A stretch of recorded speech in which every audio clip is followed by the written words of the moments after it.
El texto que ha sido base para nuestro estudio es el de siempre, Colosenses, capítulo 2, versículo 8. Vamos solo a leerlo para recordar.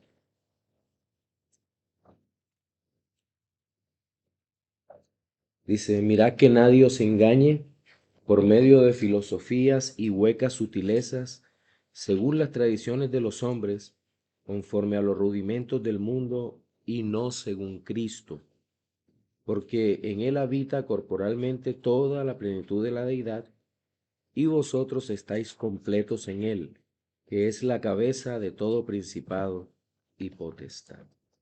Bien, estamos entonces en el ramo de teología contemporánea.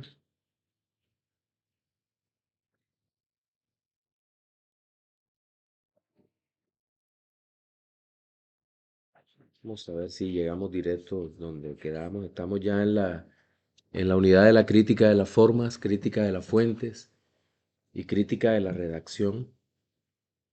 Habíamos pasado por acá.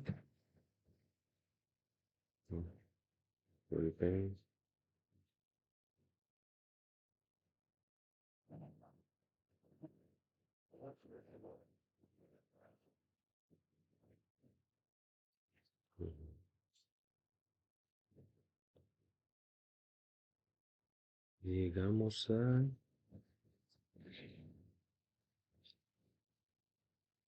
Aquí está.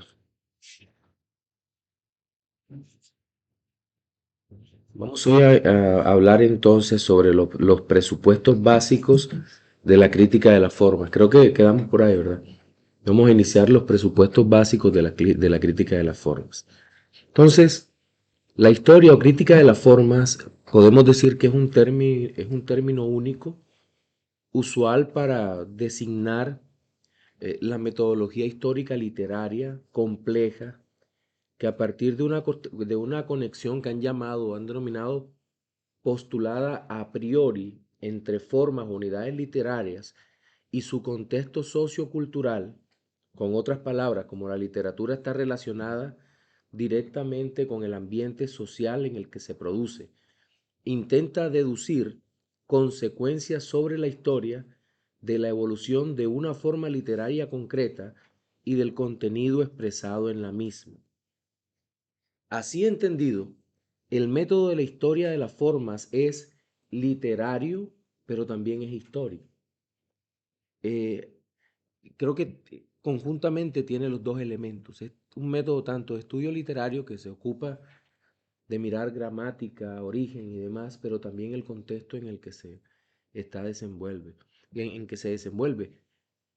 Digamos que desde la perspectiva literaria lo que hacen ellos es que intentan encontrar unidades menores en el relato del Nuevo Testamento, es decir, fragmentos.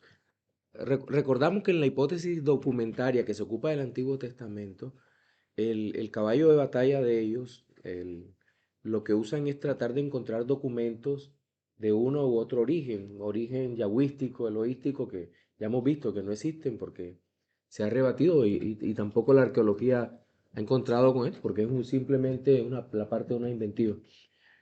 En esta parte se tratan de encontrar unidades menores, como Martín Dibelius lo plantea, unidades que componen el Nuevo Testamento. Y digamos que eso históricamente ha sido lo que ellos han tratado de vender, han tratado de mostrar, no como una unidad, sino como recopilación de materiales. Eso es lo que más o menos hacen. Ahora, por qué le llaman histórico? Ellos dicen que es histórico y es sociológico porque no es meramente descriptivo, sino que a través de la forma se trata de investigar e identificar el contexto vital en donde se desarrollan todos los eventos. Creo que ustedes han escuchado la frase Sitzenleben, que es como el lugar de la vida, algo así. Sitzenleben en alemán. Y eso lo van a encontrar en muchos tratados liberales, es lo que ellos ponen. Entonces, va a aparecer en muchas obras en castellano ese término. es decir, donde se sobrevaloran las circunstancias socio-religiosas en que se ha producido determinada obra literaria. Ahora, quiero aclarar algo y partir de una pregunta. ¿Es importante el contexto histórico? Sí, ¿verdad? En eso estamos de acuerdo todos. Es importante, porque el contexto histórico nos ayuda a entender, a interpretar. ¿Sabe dónde está el peligro de esto? Que el contexto histórico propuesto por el liberalismo es fabricado artificialmente. Es encajado dentro de algo que realmente no es cierto. Y ahí es donde está el grave peligro. Cuando se hablan de contexto histórico, ese es uno de los graves peligros al que nos estamos enfrentando. Entonces, no sobra repetir que el contexto histórico, sociológico, cultural que proponen los que defienden esta idea eh, ha sido previamente definido por la idea de historia que ellos mismos tienen. ¿Se acuerdan de lo que hablábamos el sábado sobre la perspectiva histórica de Hegel? Ese historicismo dialéctico que no concluye, que no es tesis, antítesis y conclusión, sino que es tesis, antítesis y síntesis, y se van produciendo N movimientos en la historia, pero que ninguno es realmente claro, lo que produce es confusión. Entonces, esa es la idea de historia. Por eso usted va a encontrar continuamente en la interpretación histórica crítica, que es la que usa como una de las presuposiciones básicas esta idea de las formas, usted va a encontrar continuamente la palabra dialéctica, dialéctica, dialéctica. Es un común denominador en ella. Pero también recuerden algo, que este tipo de estudios, como lo habíamos dicho, lo que, eh, lo que hacen es interpretar a la Santa Escritura con, con otro tipo de ciencias, pero que ponen al mismo nivel de la Biblia. Para ellos, eh, si el psicólogo o el sociólogo está haciendo un análisis del contexto, el contexto cultural, entonces el sociólogo tiene la autoridad para decir, eso lo que está pasando es esto en ese momento, o lo que está sintiendo este personaje bíblico es esto. O el historiador, pero como les decía, el historiador de hoy es muy revisionista. Entendemos lo que significa el revisionismo histórico, ¿verdad? Bueno, vamos a hacer un pequeño paréntesis acá. El revisionismo histórico es una nueva forma de entender la historia en donde cada hecho es revisado muchas veces a la luz de eventos particulares. Es decir, ya no es la historia como un concepto macro, armonizado, que entendemos que sucedió y en donde todo pasó, sino que por lo general se reinterpreta a la luz de lo que vivió un personaje en particular, aunque ese personaje sea desconocido. Vamos a poner el ejemplo más común y ustedes con esto van a notar cómo se marca una generación con una revisión histórica que puede ser incluso de ficción. ¿Quiénes se vieron la película Titanic acá? Ya entendieron, ya entendieron.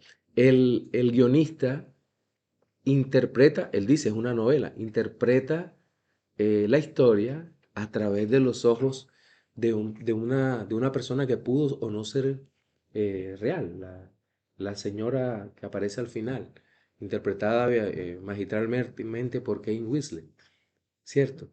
Y le inserta un personaje de ficción, que es Jack, ¿cierto? Hoy en día tú le preguntas a Samuel, ¿qué? Cristóbal. Y tú le preguntas y él se acuerda, ¿te viste la película? No, ok. Pero, entonces, entonces, si preguntamos a un chico de la edad de él que ha visto la película por lo menos o un poco mayor, ellos Titanic lo asocian es con eso, con las conclusiones novelescas del revisionismo. Sí. Entonces, y muchas cosas son interpretadas desde esa perspectiva. Sí. Entonces, ¿y cuál es el truco más usado hoy en día? Basada en hechos reales. Sí. Ese tipo de ficción se utiliza en esta manera de interpretar la crítica de la forma, es los, la interpretación de la escritura desde esa perspectiva. No, creo que debemos recordar algo. Presupuestos de interpretación, de reinterpretación. Nada sobrenatural puede existir para ellos. Entonces, todo lo que vean sobrenatural es cortado hábilmente. ¿Sí? La palabra es rehistorismo. ¿Cómo? Revisionismo. Revisionismo. Revisionismo histórico. Sí, sí. Ahora, yo entiendo que hay que realizar trabajo de investigación histórica, pero seamos cuidadosos cómo se revisan, en qué contextos. Y no caer en la falacia también de que el contexto te interpreta todas las cosas, ¿no? Sujeto, el contexto histórico está sujeto al contexto gramatical y teológico. Sí, pues nosotros como reformados tenemos una interpretación gramático, histórico, teológica, y no solo nosotros como reformados, los independientes, los muchos arminianos serios en su interpretación, este, ofrecen elementos claves de interpretación bíblica, interpretación de contextos y demás. Eso es importante. Sí.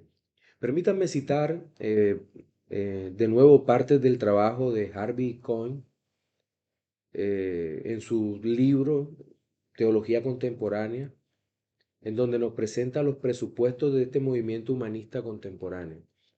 Bueno, algunos, porque seguramente habrá más. Primero, el presupuesto de la crítica formal es que no se puede confiar en la Biblia como relato fidedigno de la vida y enseñanza de Cristo y sus apóstoles. Ya eso es una presuposición perversa. ¿Ya? Es decir, que el punto de partida, tanto de Dibelius, yo les mandé un artículo, espero que Víctor haya puesto todo lo que yo puse, venenoso, perverso, dañino, es más malo que un veneno dañado. Entonces ya se podrán imaginar. Pero sobre ese nos va a tocar trabajar hoy, con algunas supervisiones. Bien. Entonces, el punto de partida tanto de Dibelius como Bullman es el escepticismo humanista. ¿Qué es escepticismo? La duda, la duda de todo. Ahora, en este escepticismo es usado como método. ¿Recuerdan? Sí, como método. Dudo de todo menos que estoy dudando. Es lo que ellos dicen. Pero en última la duda carcome el alma y termina robando las seguridades. Termina sepultándolos en el agnosticismo o en el ateísmo. En el, como casos reales de hacia dónde llevan, porque las ideas tienen consecuencias, como lo vemos. Bien, entonces, eh, siempre habrá escepticismo sobre la verdad revelada de Dios. El hombre de nuevo exalta la razón como el principio rector de la fe. Y contrario a lo que pensamos, este racionalismo no es o no llega a ser una, una, un bien exclusivo del periodo moderno, sino que, aunque usted no lo crea, en nuestro tiempo que podríamos llamar postmoderno, la razón sigue siendo de alguna manera como el rector que guía, que dirige el pensamiento de muchos, el racionalismo. Bien, segundo, la premisa fundamental de la crítica formal es que los evangelios son primordialmente el producto de la labor compiladora de la iglesia cristiana primitiva.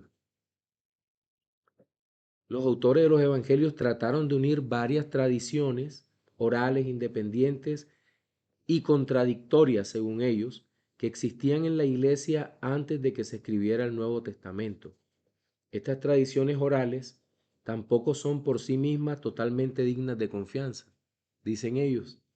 Consistían básicamente en dichos y relatos individuales referentes a Jesús y sus discípulos.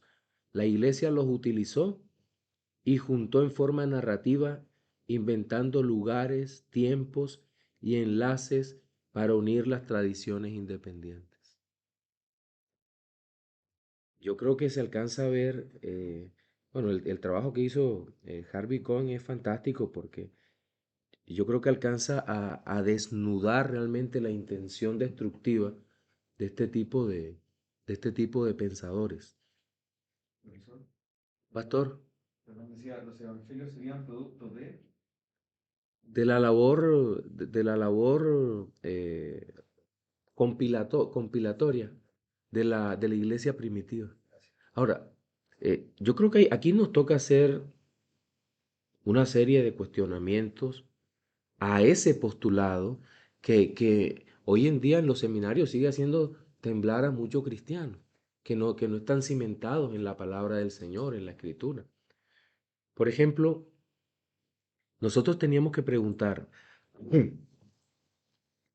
si la primera comunidad de creyentes son consideradas como creadoras de los documentos neotestamentarios, sus redactores, entonces ¿dónde queda la inspiración realmente? ¿Dónde queda la realidad de la inspiración bíblica? Y la consecuencia lógica es la revelación. ¿Dónde queda también? Inspiración, revelación, ¿dónde queda? ¿A dónde pasa?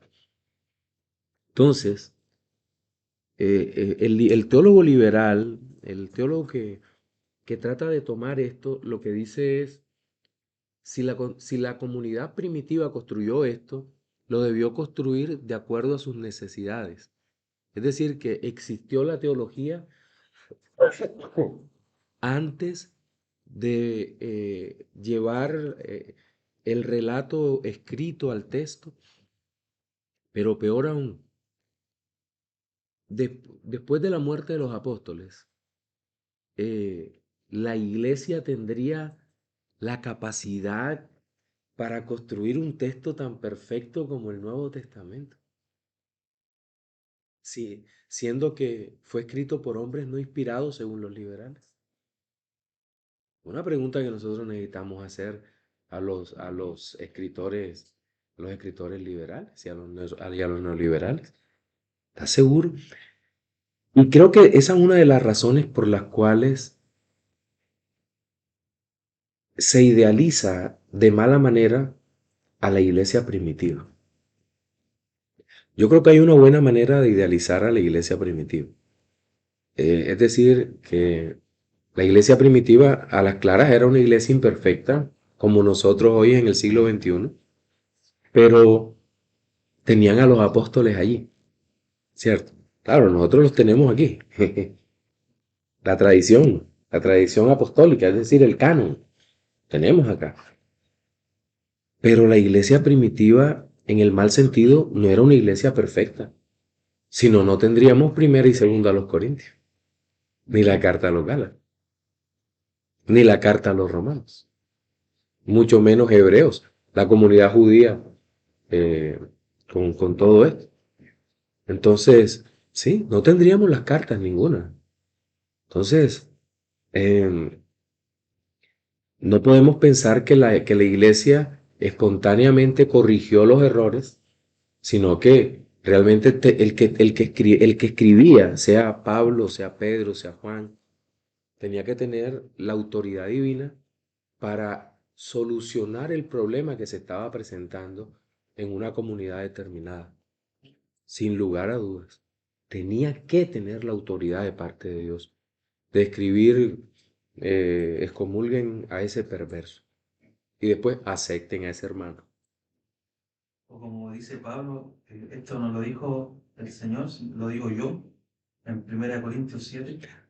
Sí, claro, pastor, que en ese contexto es que eso Cristo no lo había, Claro, no, tratado. no lo había tratado, sino que ahora le es dado a Pablo por el Espíritu Santo, Sí, eso pero con la autoridad apostólica. eso quería, porque algunos dicen, no, es que ahí se ve que él está haciendo como que no tiene tanta autoridad para decir algo como lo dijo el Mm, Señor.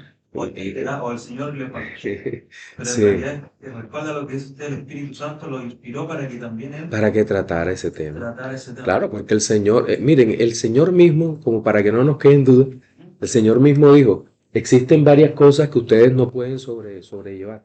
Muchas gracias, hermano. No, ustedes no pueden sobrellevar en este momento, pero en otro momento sí.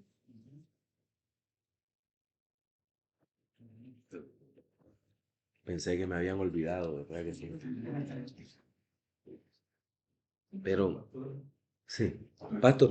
Esto también se relaciona con lo que decía al principio, en la clase del sábado, del Jesús histórico, sería como parte de esa corriente. Sí, de hecho, como te decía, no son, no hay una armonía verdadera entre conceptos, pero con el tiempo se insertó en todo esto de la teología liberal.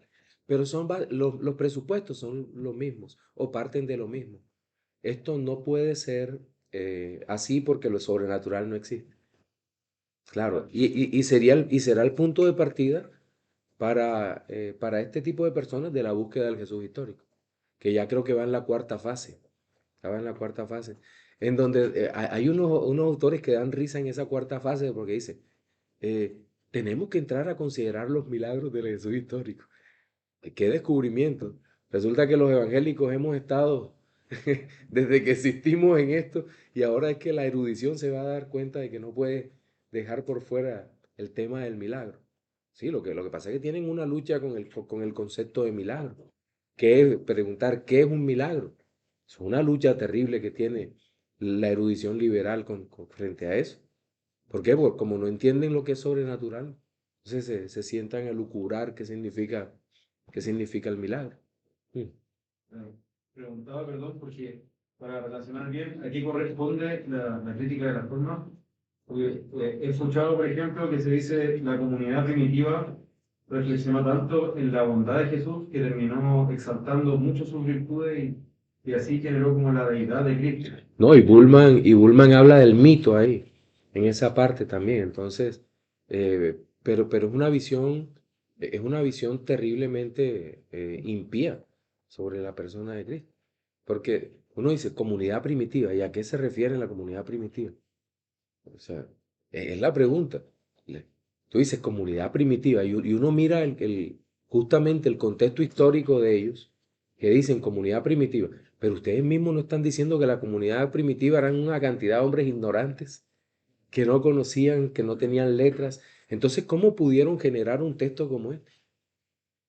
Pero eso se relacionaría con esto, entonces. Sí, Ese tipo de sí, ese tipo de razonamiento, claro que sí. no, bueno, no, mencionó al Discovery Channel, Mentiroso Channel. también ahí aparece sobre que se supone que desde el primer evangelio escrito, que había sido el de Marcos, no aparecía como tan villano y después en el de Juan, que era el último, aparecía como muy villano, entonces entre medio había evolucionado el concepto de Judas como un villano. No. Todos esos tipos de pensamientos vendrían de de Sí, esta corriente. sí, de este tipo de corrientes, claro que sí. Pero fíjate que ahí, cuando ellos hablan de la evolución del pensamiento y algunos hablan de añadir complejidad al relato. Creo que es la frase que usan. Tú dices, añadir complejidad al relato. ¿Cómo quieren ellos que, que un relato sea igual al otro y que no haya crecimiento en la narrativa? O sea, yo trato de pensar en eso. Entre otras cosas, se perdería lo que nosotros conocemos como la progresión en la revelación o la progresividad, porque la revelación es progresiva. Y la parte más compleja, sin lugar a duda de todas, es el Apocalipsis. Hay un crecimiento, una progresión en esto. Y, y- y no puede quedarse en cosas que al principio pueden parecer básicas, que ya sabemos que no son tan básicas, pero pueden parecer. Por ejemplo, la genealogía de Mateo 1. Sí. ¿Es básica? ¿En qué sentido es básica? Porque es importante la narrativa de Mateo 1, la genealogía. No, porque dice el simple, el liberal. No, porque esto es muy parecido al Antiguo Testamento. Se quiere presentar a Cristo con una genealogía como los grandes personajes del Antiguo Testamento y no sé qué. Pero tú dices, pero es que no te estás dando cuenta el concepto que está ingresando a la Biblia aquí. El reino. El primer versículo del Nuevo Testamento está hablando del reino. Entonces, y ahí es donde tú dices, mira, cuidado con las simplezas. Y, y ahí es cuando uno nota que por mucho que sepas griego o hebreo, es necesario saberlo, menos el arameo, pero es necesario saber por lo menos una base para interpretar. Pero aún sabiendo eso, no te sirve de nada si no tienes un concepto claro del reino y del pacto al ingreso del Nuevo Testamento y a lo largo de toda la Escritura. Y estamos hablando de exégesis. Y ahí es donde yo digo que un cristiano normal que tenga claro eso, normal como cualquiera de nosotros, es mejor exégeta que uno que domine el griego y el hebreo y no tenga esto claro. Mucho mejor exégeta con la Biblia. Pero esto debe interpretarse desde la perspectiva del reino, la perspectiva pactual, todo esto. Sí. Porque ¿de qué te sirve discutir eh, un término en griego si no tienes claro realmente lo que la Biblia está diciendo? Sí. Bien. Pastor, Sí, hay un Víctor. hermano que pregunta si tiene todo esto que ver con las presuposiciones y metodologías evolucionistas. Sí, Me refiero a que entienden que aún los textos evolucionaron de una forma menor. sí, sí. Sin lugar a dudas.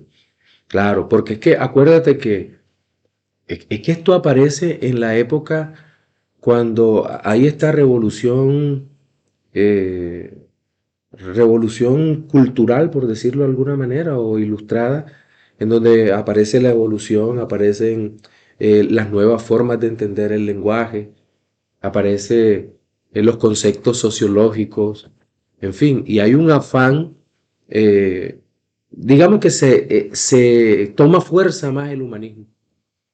Sí. Entonces el racionalismo gobierna en la época moderna, en la modernidad. Y estos son hombres de su tiempo, pero incapaces de hacer contracultura, incapaces de levantarse. Porque fíjate, ¿cuál sería el primer esfuerzo documentado, pues?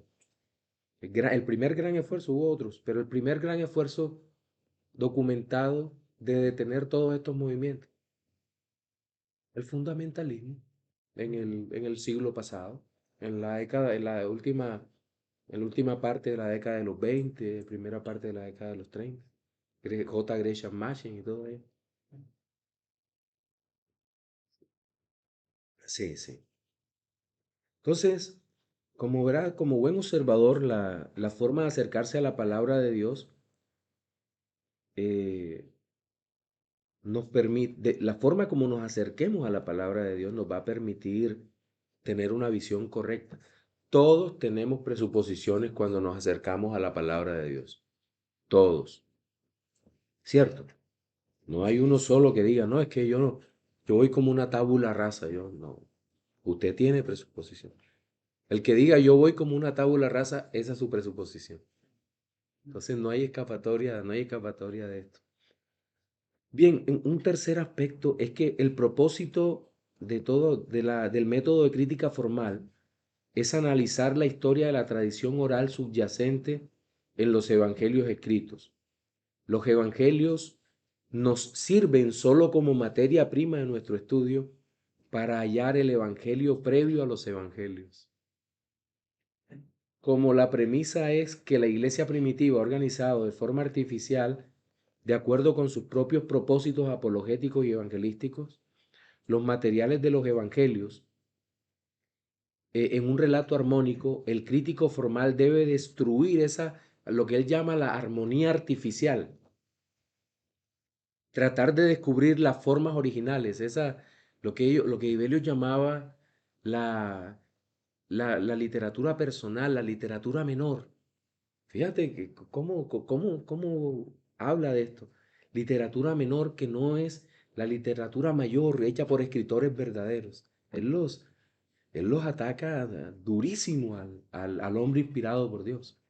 Em, Trata de descubrir las formas originales de la tradición oral incorporada en los escritos y luego reconstruir la tradición más antigua lo mejor que se pueda. Es decir, ellos nos están pidiendo un salto al vacío, dejar de confiar en la escritura para confiar en la reinterpretación que un crítico bíblico haga sobre los hechos. Qué manera de destrozar la fe. Yo creo que hay un principio fundamental que no se considera aquí, y es que jamás se puede ir más lejos del principio de algo. Jamás se podrá ir más lejos. Es decir, llegaste al principio y es el principio. No puedes hacer más nada. ¿Qué hay detrás? Nada. Ese es el principio. Sí. Todo el universo está constituido de causa y efecto. Entonces, los proponentes de la crítica de forma tratan de llegar hasta el origen inexistente del Nuevo Testamento, cuando el Nuevo Testamento su origen está en que Dios, y habiendo inspirado a los santos hombres, los llenó de él, de su palabra, les reveló para que estos pudieran con la viva pluma escribir y presentar el resultado de todo esto en, en un texto que tiene la autoridad divina. Sí, Ellos se basan, entonces, no en los evangelios, obviamente, ¿sabes? Pero se basan sí en el análisis que ellos hacen de eso sí, sí. y reconstruyen ese. Lo reconstruyen cada uno de acuerdo a su propio criterio. Sí, de hecho, hay un estudio de Bullman sobre el Nuevo Testamento. Y en Bullman tú encuentras siempre la negación de la inspiración en en todos sus escritos, todo lo que él dice, en todo lo que hace. ¿Sí? Siempre es lo mismo en todos ellos. Un cuarto aspecto es que un primer paso en esta técnica es admitir que cualquier indicación que se encuentre en los evangelios en cuanto a secuencia, tiempo, lugar, etcétera, no es histórica ni confiable. Es decir, la cronología. Sí. Miren, yo le doy gracias al Señor porque muchos han estructurado libros muy buenos y no solo desde la perspectiva reformada, sino de autores independientes, teólogos cristianos serios, que hacen cronología del Nuevo Testamento. Esos son fantásticos las cronologías, porque nos ayudan a ver que realmente la armonía que hay en la Biblia, la armonía. Ahora, entiendo que las epístolas no están estructuradas cronológicamente, sino por cantidad. Romano es la más grande, luego primero los Corintios, por cantidad es así. Pero pero sí hay un respeto por la cronología en los evangelios. Entonces, porque todos empiezan insertando el nacimiento de Cristo, la primera fase de Cristo, luego el ministerio. Algunos varían en un lugar o en otro, pero ya por cuestiones temáticas. Pero, por ejemplo, el Evangelio de Lucas, totalmente cronológico, muy serio, muy bien presentado. Ahora, Juan se ocupa mucho más de la visión de la divinidad de Cristo. Entonces y se ocupa más en la última semana de su ministerio. Entonces ahí nosotros vemos eso. Pero entonces para el liberal, por lo general, el tiempo no tiene importancia y la secuencia no es histórica, no es confiable. Entonces para ellos deben encontrar el marco de la historia para así encontrar el esqueleto desnudo del comienzo, las anécdotas y enseñanzas aisladas que la iglesia primitiva reunió artificialmente. Ya esa, insisto, es una presuposición y será una presuposición en el método histórico crítico que el liberalismo teológico utiliza para interpretar la escritura. Entonces, el análisis que se hace de parte de los críticos sobre los hechos de, los, de la escritura y que Lucas denomina ciertísimos, son considerados invenciones. De manera que Dios nos está diciendo a través del autor inspirado que son hechos ciertos, pero los liberales nos dicen, no confíen en ellos. Entonces ya sabemos por qué en estos seminarios quedan tan golpeados los estudiantes. Son sometidos a esto. ¿Hay alguna pregunta hasta acá? Con respecto a la idea preconcebida que uno va antes de hacer una exégesis, yo he escuchado en otros seminarios otros métodos que el inductivo y el deductivo.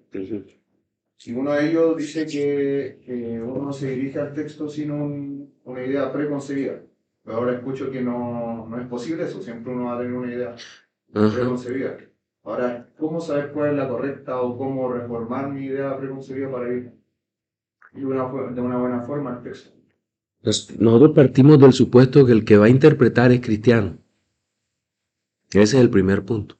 Entonces, lo primero que creemos es que quien está acercándose al texto, quien se acerca a Dios, cree que le hay, que Dios es verdadero, que Dios está allí. Y eso nos lleva a otra presuposición. Dios inspiró la escritura, el texto. Eh, y el interpretar la Biblia también depende del concepto que tengamos acerca de Dios. Si para nosotros Dios siempre dice la verdad, es decir, nunca miente, Dios no se equivoca, entonces todos esos serán presupuestos básicos en nuestra exégesis. Y no solamente estoy hablando de una exégesis especializada en donde vamos a preparar una clase de seminario para doctores. No, en el devocional con mi familia. Esos presupuestos tienen que estar presentes en mi corazón, en mi alma. Y, y estamos sembrando en el corazón de los niños, de ellos. Cuando estamos preparando un devocional para nosotros, o los que son maestros o maestras de niños, también, pues evidentemente tienen que tener esas presuposiciones. Sí. Y es un efecto de estas corrientes, por ejemplo, dentro de algunas iglesias evangélicas que dicen que, o sea, priorizan a Cristo frente a los apóstoles y dicen, bueno, esto lo dijo Pablo, esto lo dijo Juan, pero no lo dijo Cristo, entonces si Cristo dice algo que parecía contradictorio con ellos, se escoge a Cristo. Sí, es una falacia de autoridad. Claro, es una falacia de autoridad. Esto lo dijo Cristo, esto lo dijeron los apóstoles, o esto está en el Antiguo Testamento. No. Ahora, yo entiendo que en cuanto a asuntos de ley, las leyes civiles y las leyes ceremoniales cumplieron un propósito y que de pronto tú no puedes revivir un sacrificio. Sí, cierto, porque todo apunta a Cristo, pero debe entenderse en ese contexto.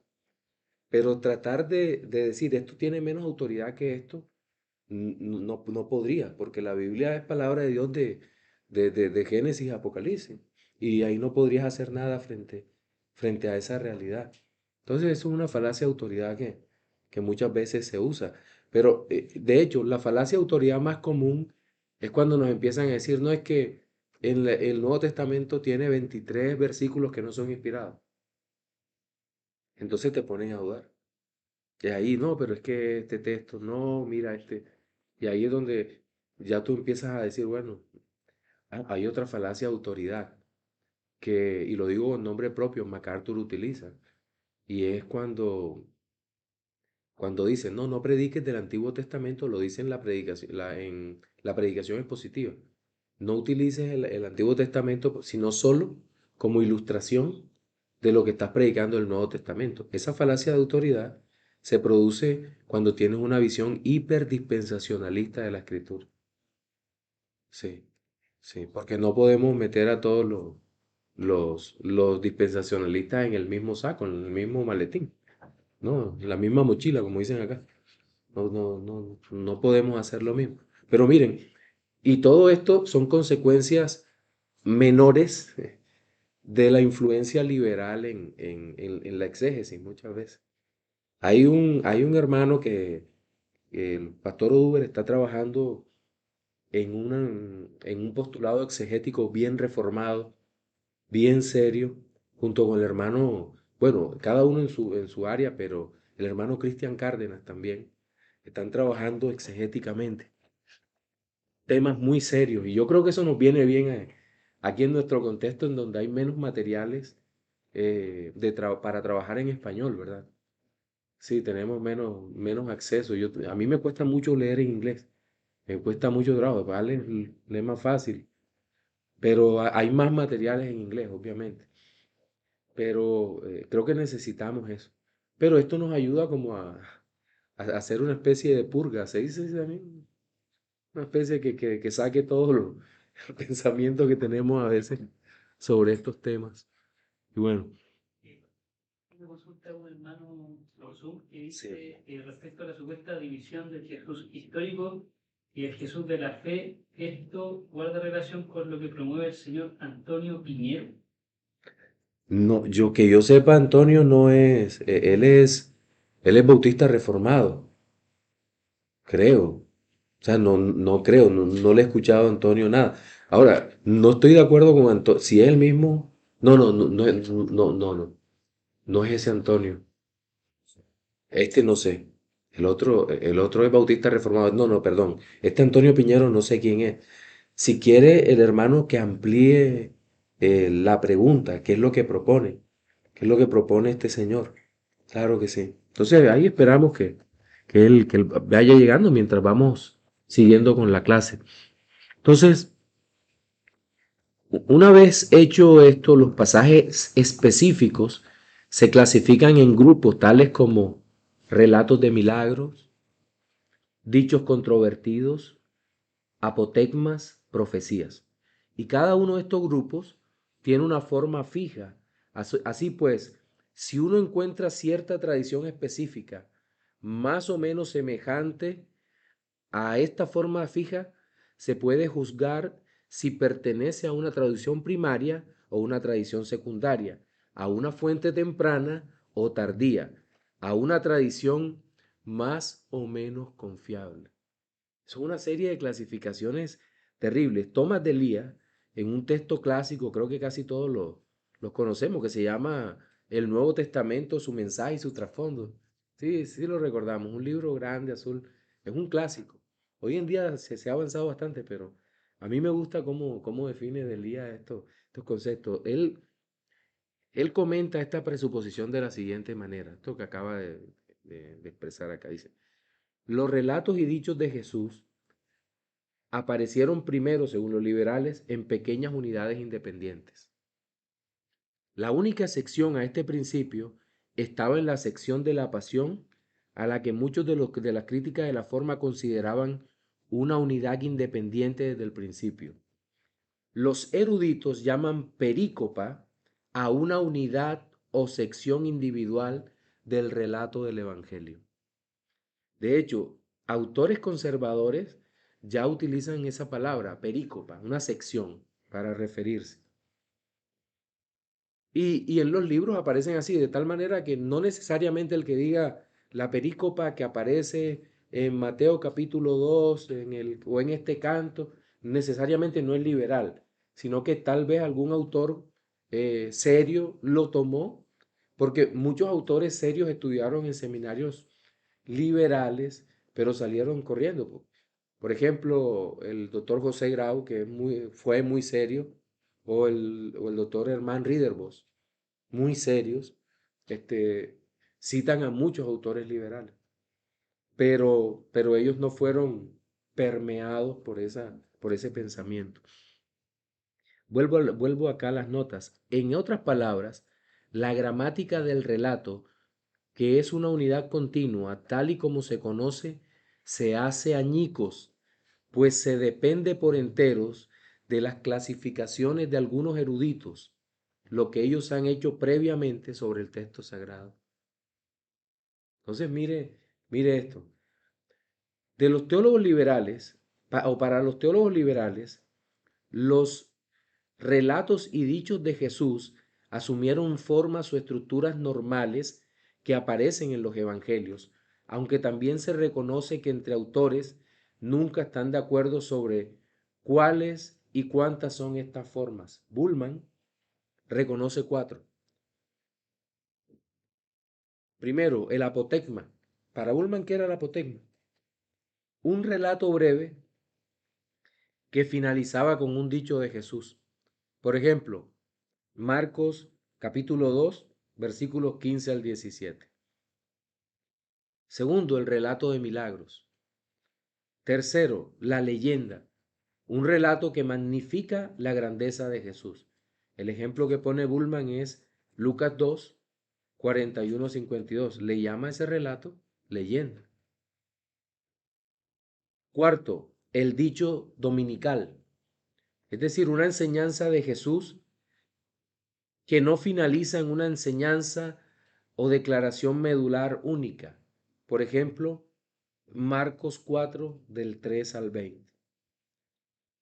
Los resultados de esta clase de metodología son sumamente escépticos, para decirlo con moderación. Tengamos en mente los puntos anteriores porque son las premisas básicas que utilizan los liberales, repito, para sus métodos de interpretación bíblica. Entonces, como creyentes, necesitamos hacer una evaluación crítica a la crítica de las formas. Requerimos de mirar cuán nocivo es esto. En primer lugar, dividir la historia de la revelación en fases de transmisión oral, fuentes escritas y redactor-editor no es cierto, no es necesariamente cierto. Si vemos en los evangelios de Marcos y Lucas, por ejemplo, el primero de ellos, nosotros no podemos pensar en Marco buscando una fuente Q o usando una fuente Q hipotética. ¿Por qué? Porque hoy sabemos que ¿quién es el mentor de Marcos en la escritura del evangelio? ¿Quién? El apóstol Pedro. Y es el que le da la firma apostólica al relato de Marcos. Es decir, él no lo abandonó, sino que estaba allí. ¿Y quién le da la firma apostólica al relato de Lucas? Pablo. Pablo. Ahora, pueden discutir, no, que Lucas ordenó, que Lucas buscó fuentes y esas fuentes no eran inspiradas. No, no, pero es que lo que estamos hablando es que el sello del apostolado, de la inspiración bíblica, es sin lugar a duda que el apóstol Pablo está detrás de ese relato, como está también detrás del relato del libro de los Hechos. Entonces, esto es importante que lo tengamos, lo tengamos en cuenta. Ahora, es cierto que Lucas hizo una investigación seria. Pablo fue su validador apostólico, pero el hecho de que esté allí nos permite rastrear la inspiración divina que está detrás y no atribuirle a la fuente la construcción del texto, a una fuente cualquiera. Creo que esa es la razón por que el teólogo liberal por lo general dice que todos los evangelios bebieron o los evangelios de Mateo y Lucas bebieron de Marcos y que Marcos fue el primer evangelio. Todos hemos escuchado eso, ¿verdad? Marcos fue el primer evangelio. Yo me identifico más con San Agustín, de que el primer evangelio fue Mateo. Por algo está así en ese orden. Sí. Y creo que fue el primero por muchas razones, por la presentación de la genealogía, lo que le decía ahorita, la introducción del reino. Entonces, esa idea de Marcos como primer evangelio, no estoy muy de acuerdo con eso. Eso es como darle un poco de razón al liberalismo teológico, ¿no? Eh, de nuevo voy a citar a Tomás de Lía, dice, hablando sobre las formas literarias, nos recuerda que los críticos de la forma tienden a usar las formas literales en una manera rígida e inflexible. ¿Se acuerdan que ellos dicen, no, esto es un apotegma, esto es un mito, esto es una leyenda, o los géneros literarios, esto es una poesía, esto es profecía? Y creo que la clasificación que tenemos actualmente tiene un poquito de eso. Tal vez no sea tal vez sea inofensiva en cierto sentido. Porque ¿cómo clasificamos los libros del Antiguo Testamento? ¿Cómo? Rígidamente los 5 libros son la Torá, ¿cierto? Los 5 rollos. No hay evidencia para clasificarlos así, ¿verdad? Pero luego, libros históricos. De Josué, ¿hasta dónde llegamos? Hasta Segundo de Reyes. Samuel Reyes, Segundo de Crónica, ¿cierto?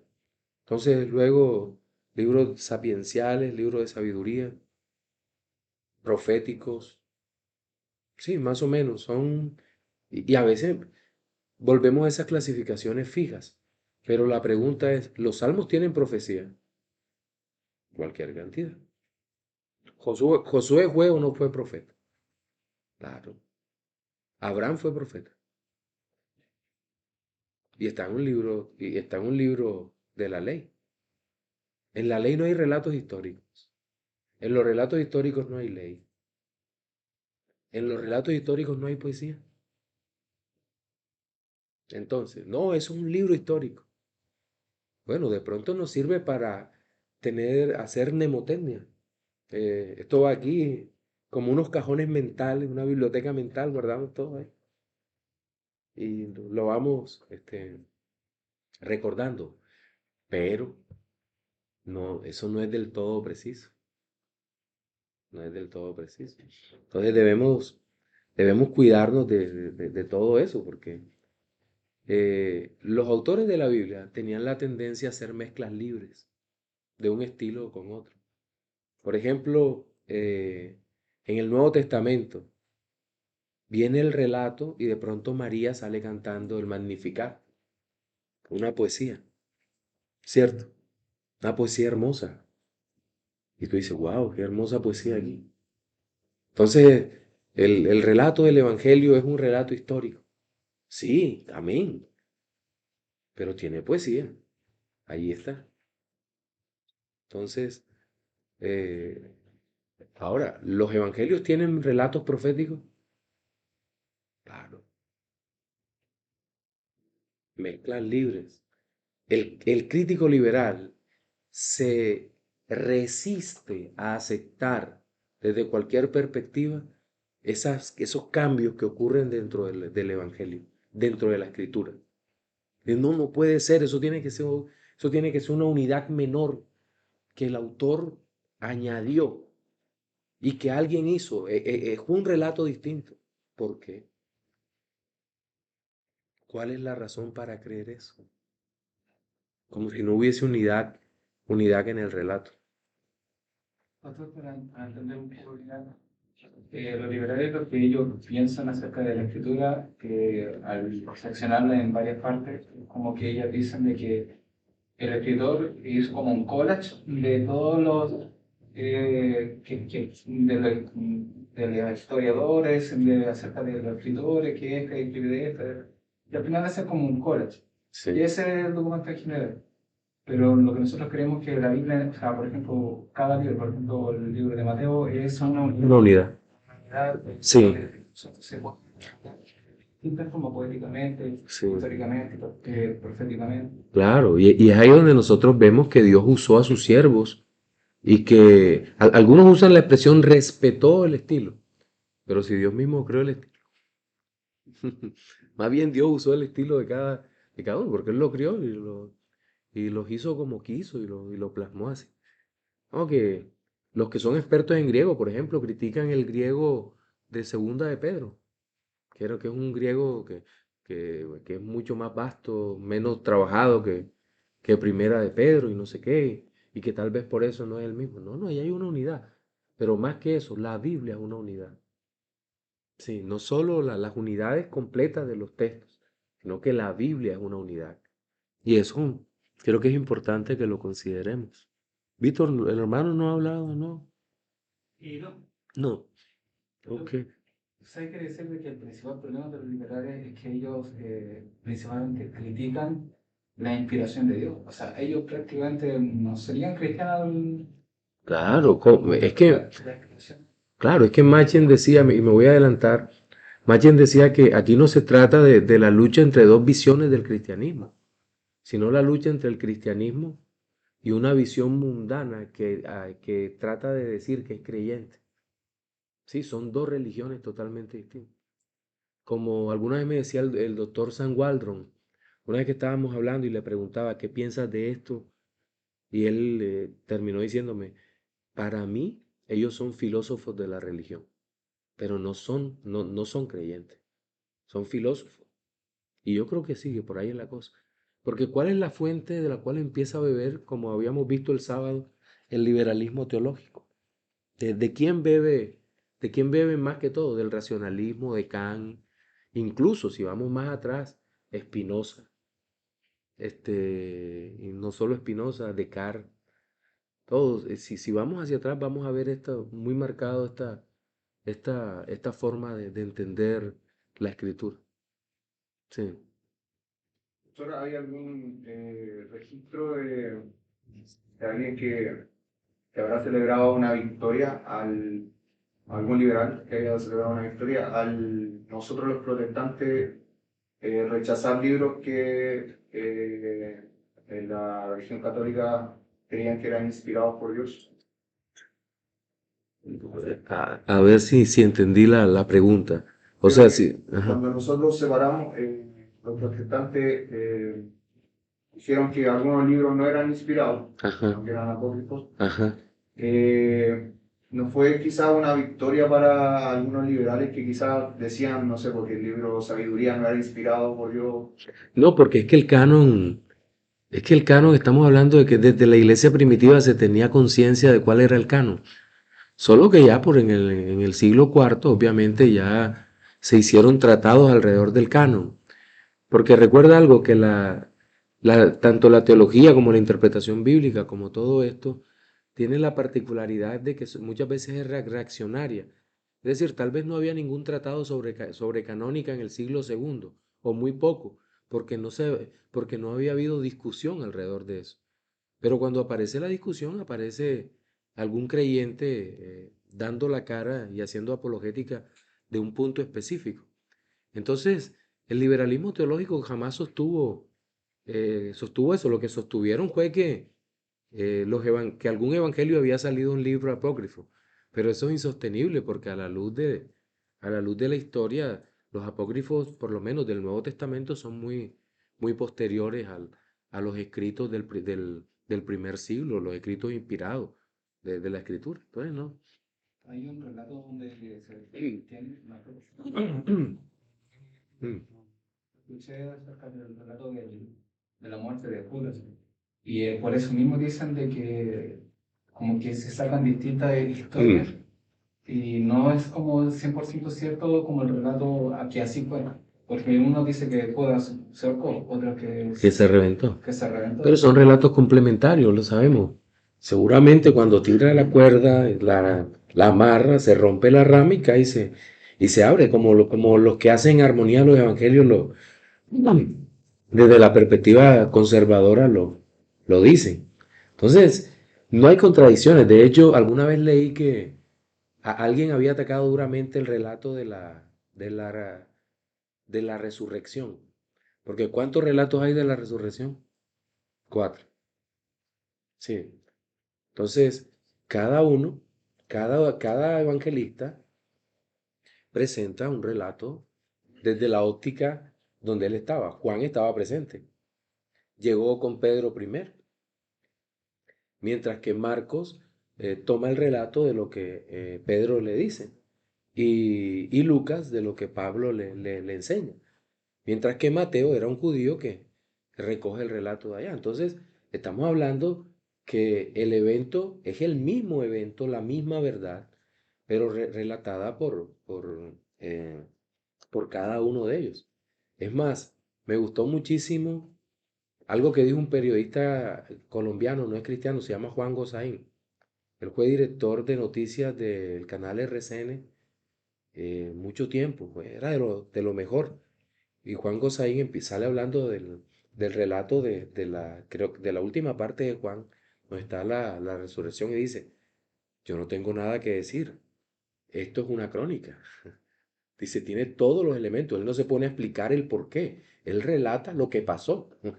Es una labor tremendamente simple, pero tiene una unidad de pensamiento maravillosa. Lo dice un periodista que no es cristiano. Entonces, a veces esas ideas que de tratar de atacar la fe de uno u otro lado es justamente lo que pretenden, crear dudas sobre lo que dice la escritura. Pastor. Sí, quizá usted confundió a Eugenio Piñero de Norte Sí, lo confundí. con el pastor Sí, Julián. Y sí. el otro Piñero, Es un escritor, pero yo no lo pero creo que conozco. él, sí, él acepta el Jesús histórico, pero no divino. Sí. Sí. No la divinidad, pero sí que fue histórico como hombre. No, pero es que ese es el planteamiento del Jesús histórico en Claro, todo. y muchos evangélicos a este señor Piñero, sería el mal Piñero, no como el Piñero. Piñero es malo, no el pastor Eugenio, sí, sí. Sí lo tiene en alta estima. Mm. Porque por un lado defiende el Jesús histórico, Pero- le quita todo lo divino. Claro, pero fíjate, también el autor Samuel Pagán. ¿Sí han visto los libros de Samuel Pagán en la librería? Samuel Pagán tiene una tendencia liberal marcada. Entonces, y lo están comprando, muchos cristianos lo están comprando, los libros de él. Entonces yo no sé, y ni siquiera me gusta la forma de escritura de él, pero está siendo muy aceptado últimamente. Y creo que el principal problema es que hay algunas editoriales, por ejemplo, CLIE ha dejado de entrar libros liberales, y lo digo con plena responsabilidad. Hace poco publicaron un libro sobre el cristianismo gay, este, aceptándolo, no haciendo un rechazo. Otros, otros libros que han hecho comentarios. Ropero, el mismo Ropero, que es el uno de CLIE, Ropero tiene una tendencia liberal muy marcada, fuerte, fuerte, fuerte. Sí, lo que pasa es que, bueno, ahí a veces se siguen comprando esa literatura que fue de tanta bendición en un tiempo. Porque CLIE, los libros viejos de CLIE, fueron maravillosos muchos de ellos, pero hoy en día lo pensaría. Sí, em, que para ver, vamos a ver si tomamos un receso. Mm, Vamos a tomar un receso y regresamos en unos minutitos entonces. A comerciales.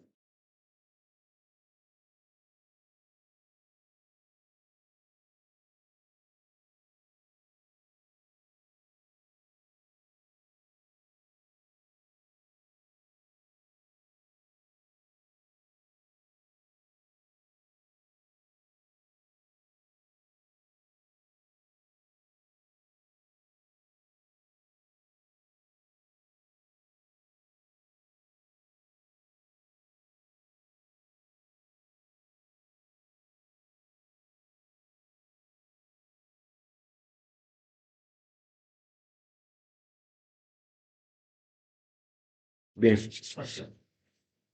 Hay dos preguntas por Zoom. ok. Sí, La primera pregunta dice, respecto a los relatos aparentemente distintos sobre un mismo hecho particular, por ujú. ejemplo, la resurrección de Jesús. Los liberales dicen que la Biblia no es una revelación de Dios, sino un testigo de la misma. La ortodoxia se equivoca al identificar las palabras de la Biblia con la palabra de Dios de acuerdo a ella. La pregunta es, ¿existe la contradicción que ellos dicen entre adorar a Dios revelado en las Escrituras y respetar la Biblia al extremo de, como indican los liberales, de caer en la bibliolatría? A ver, el, considero que el grave problema de usar una duplicación para decir que es una contradicción sería eh, ni siquiera es un problema exegético, es un problema de sentido común. Creo que el liberalismo teológico, en su desespero por probar las contradicciones de la escritura, lo que intenta es decir que cada vez que hay una duplicación de algo ya es un error, y no es cierto. Por ejemplo, ya lo explicaba, los relatos de la resurrección, cada uno de estos hombres, de los apóstoles, hace un relato de donde lo ve, pero cada uno de los relatos es complementario y es inspirado. Lo que relata Juan no es igual al relato breve de Marcos, por ejemplo. No es lo mismo. O qué podemos decir, por ejemplo, de la tentación. El relato de Marcos es más breve, pero el libro de Marcos, el Evangelio es mucho más dinámico. Aunque pase mucho tiempo, él dice inmediatamente después de esto, utiliza unos conectores que nos van llevando rápidamente a través de la historia hasta el final. Digamos que en esa narrativa ocurre así, mientras que el libro de Lucas es más pausado, pero también es el estilo del autor. Es el estilo. Sí, es un autor inspirado, pero es estilo. Lucas es más detallista, como buen médico. Trata de explicarlo todo. Entonces, el liberal establece unas categorías de pensamiento en donde si tú piensas distinto a ellos, ya tú estás equivocado. Y ellos, a las claras, hay un rechazo fatal. En esas categorías hay un rechazo fatal al Evangelio. Sí. ¿Cuál es la otra? La segunda pregunta es si el libro de teología del Nuevo Testamento de George Blatt es recomendable. Sí, George Erdon Lack es un autor serio, tendrá cosas que no nos gusten, pero ahí es donde nos toca aprender a leer. John Erdon Lack, por ejemplo, su escatología él era dispensacional histórico, sí, pero, pero en la mayoría de las cosas, pues, sí, es un buen autor, un autor recomendado, sí. Sí, ahora, esa no lo conozco, pero conozco al autor, es muy bueno. Por eso preguntar, yo no sé lo que significa el dispensacionalismo normal y el histórico, pero que hay una diferencia. Lo que pasa es que el dispensacionalismo premilenial, como lo conocemos, cree, al igual que el histórico, ambos creen el histórico no cree en un rapto secreto, por ponerlo así, pero el dispensacional sí. Más o menos es lo que he leído de ellos. Y los dispensacionalistas históricos son mucho más serios en su estudio. No son tan espectaculares en el uso de la simbología esta que el dispensacionalismo premilenial utiliza. Sí. Discúlpenme, vamos a avanzar un poquito porque vamos a hacer un ejercicio hasta casi las 9 con el texto que enviar. ¿Hay alguna otra pregunta acá? No. Bien, listo. Bueno, permítanme concluir esta parte con una cita una cita, otra de Tomás de Lea, sobre el impacto de los testigos oculares en la formación del texto del Nuevo Testamento. Esto es bien importante por la clase de especial de testigo que eran los apóstoles. Dice, los testigos oculares. Hay explicación de estos testigos en Juan 1:14, primera a los Corintios 15 del 5 al 8, primera de Juan 1 del 1 al 4. Todo eso, la escritura le da importancia fundamental al testigo, no a la comunidad. O sea, son testigos, personas, seres humanos con nombre y apellido que están allí.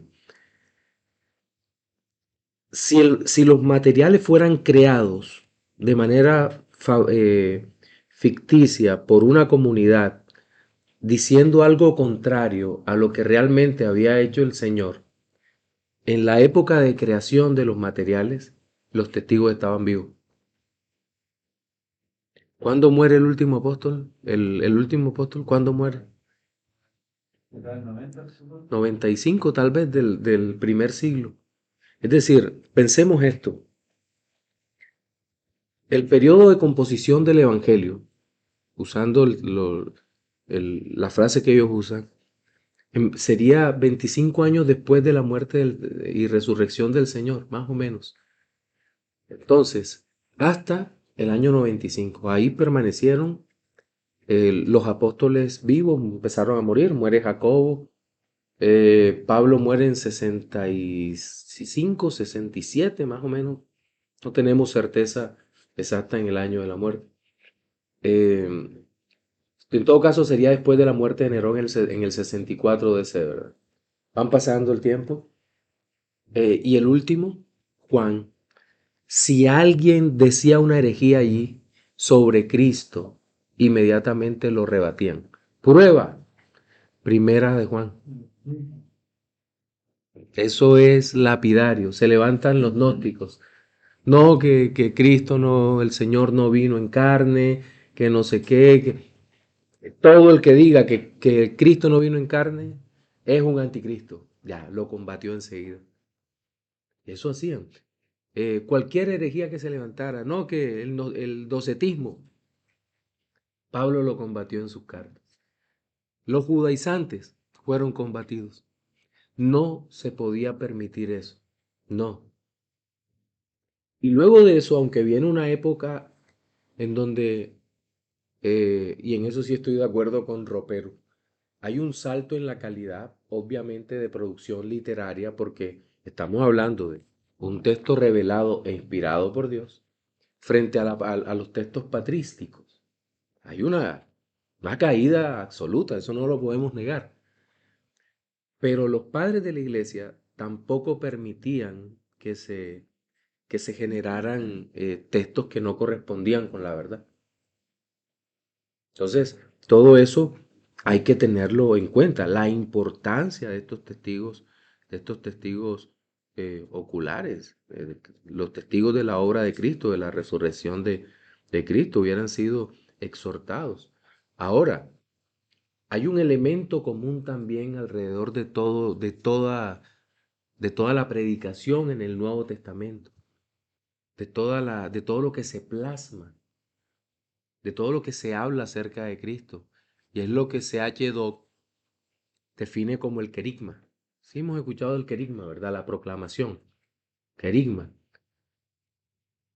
Se habla de uno, para ver, 1, 2, 3, 4, 5, 6, 7 elementos que nos permiten entender cuando un mensaje era realmente la proclamación de Cristo en el Evangelio. Primero, las profecías se cumplieron y la venida de Jesús inauguró una nueva era. Segundo, Jesús nació de la simiente de David. Tercero, murió de acuerdo con las Escrituras para liberarnos de esta era mala. Cuarto, fue enterrado.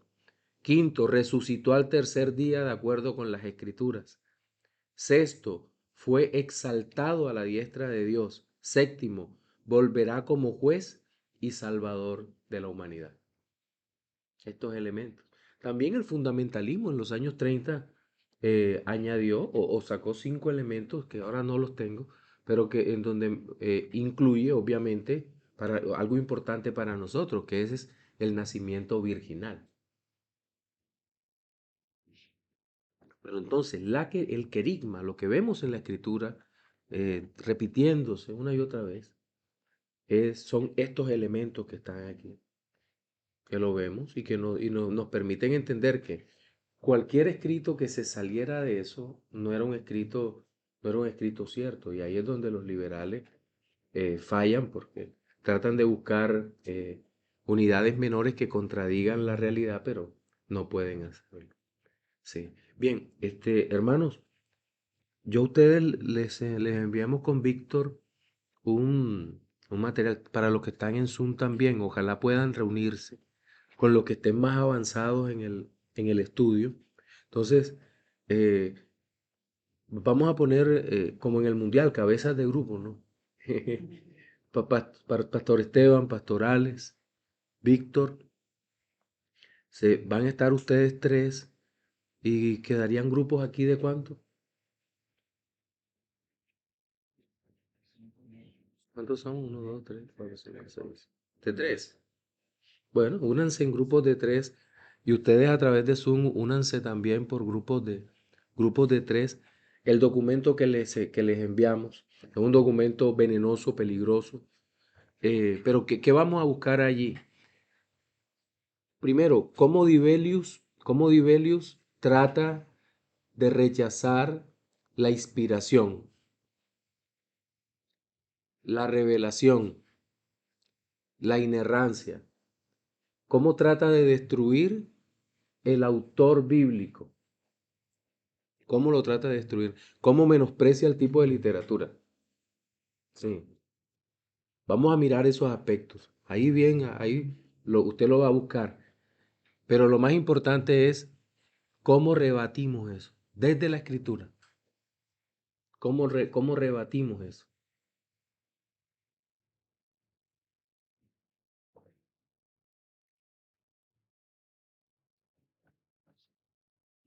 Sí. Mañana veremos la crítica de las fuentes. Pero creo que esto era importante que lo tuviéramos presente. Entonces, vamos a trabajar en esto. Sí.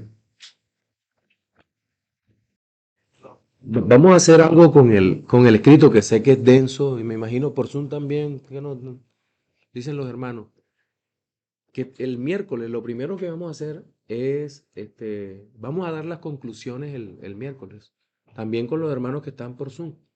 Las conclusiones, de que ustedes y todo lo que las preguntas que hemos planteado, seguramente podría haber más, pero creo que ya se dan cuenta del peligro con este texto de cuán peligroso y engañosos es el escrito liberal en esta parte, la crítica de las formas.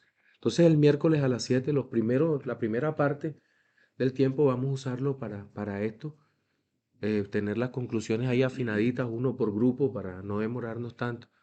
No sé cuál sería la metodología con los hermanos de Zoom. Sí podremos ampliar el sonido, un parlantito allí que podamos escucharlos.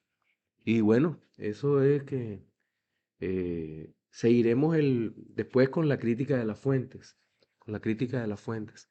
Bien, vamos a orar entonces, a poner este tiempo en manos del Señor, que pedirle a Dios que nos ayude y nos lleve con bien. Padre Celestial, te damos las gracias porque tú eres bueno y para siempre es tu misericordia. Te suplicamos que tú nos bendigas con tu presencia. Gracias por este tiempo que nos das. Ayúdanos a entender y a defender la fe, a no dejarnos mover de nuestra fe que tú nos has dado, Señor Jesucristo. Y ayúdanos a continuar adelante contigo, Señor, que tu Espíritu nos ayude. Ahora te pedimos que nos lleves con bien a nuestros hogares donde estemos hospedados y que tu gracia sea en nosotros. En el nombre de Jesús oramos. Amén.